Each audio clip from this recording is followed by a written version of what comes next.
strength and solidity of the Twin Towers, since both the 9/11 Commission and the debunkers have made extensive efforts to depict them as extremely light and fragile buildings. The outside of each tower was covered by a frame of 14-inch wide steel columns. The centers of the steel columns were 40 inches apart.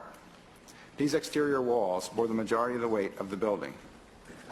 The interior core of the buildings was a hollow steel shaft in which elevators and stairwells were grouped. Le torri di New York invece erano sostenute da un'intelaiatura esterna, da sottili nervature d'acciaio, insomma erano come dei parallelepipedi vuoti. Il World Trade Center era una struttura leggerissima, era la massima espressione del grattacielo leggero, come lo chiamano i tecnici. C'è un solo altro edificio che io sappia, che è quella che si chiamava un tempo la Sears Tower a Chicago, che usa lo stesso tipo di struttura.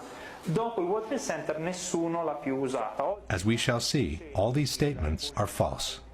Contrary to traditional skyscrapers, where all the support columns are equally spaced, in the Twin Towers, part of the supporting columns had been moved towards the exterior wall, creating a large column-free space available for rental. For this reason, the external structure had literally become a grid of steel columns made with prefabricated blocks that were mounted on site. These are the thin steel nerves mentioned by debunker Alberto Angela, 244 steel columns placed approximately 2 feet apart, which supported 40% of the weight of the towers. Far from being two empty parallelepipeds, the internal structure was comprised of 47 steel columns, so long and sturdy that a special factory in Japan had to be built in order to assemble them. It was the core structure to support the majority of the weight of the building, 60% of it, and not the external structure. The core structure seen on the left is what the 9/11 Commission has called a hollow steel shaft. This is the same core structure near the base of the tower. The core structure was an actual, extremely robust steel skyscraper built within another skyscraper. The core structure housed the stairs, the elevators, and all other services needed for the functioning of the tower. The inner walls of the core structure were made of simple layers of sheetrock. A long series of steel trusses connected the core structure to the external one and supported the floors. The floors were also prefabricated rectangular pieces covered by a thin layer of concrete. The internal and external structure connected through an umbrella-like structure called a hat truss, which kept together the towers and bound them from above. The idea that this kind of structure is fragile and therefore no longer used after 9/11 is disproven by the new Building 7 built by Larry Silverstein. A strong central structure supports the majority of the weight of the building. Long steel beams support the floors and connect the core structure to the external one, allowing for a large column-free space in between. A very similar concept to the one used in the Twin Towers.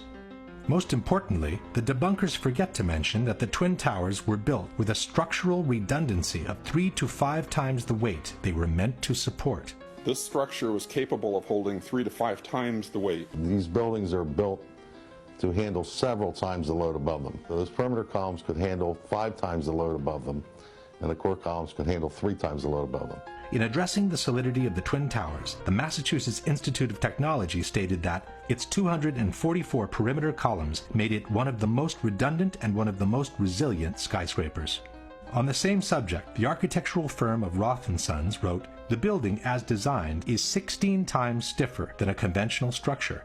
The Vierendeel trusses would be so effective, according to the engineer's calculations, that all the columns on one side of a tower could be cut, as well as the 2 corners and several columns on the adjacent sides, and the tower would still be strong enough to withstand a 100-mile-per-hour wind."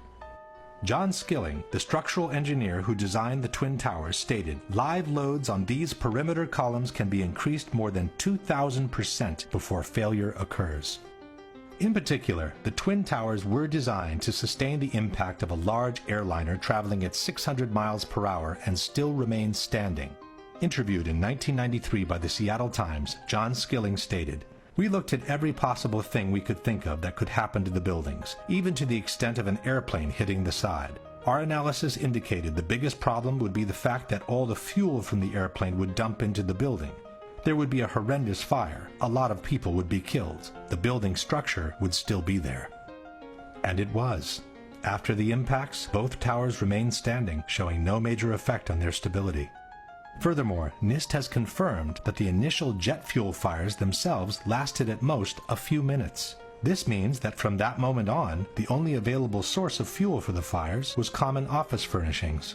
And, as we know, regular office fires are not hot enough to affect the stability of a steel structure. No steel frame high-rise building has ever collapsed due to fire. In over 20 years, I have not seen, until recently, a protected steel structure that has collapsed in a fire.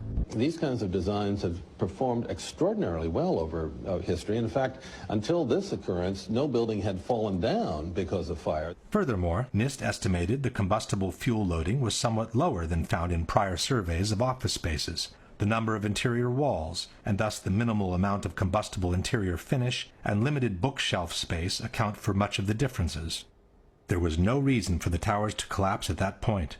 With a structure that had clearly withstood the impacts and with less than average office content to feed the fires, both buildings should have remained standing, allowing for the evacuation and rescue of everyone who had survived the initial impacts and the fires. Instead, both buildings suddenly collapsed from top to bottom, one 56 minutes after the impact, the other as much as 1 hour and 42 minutes after the impact of the plane. Why? The debate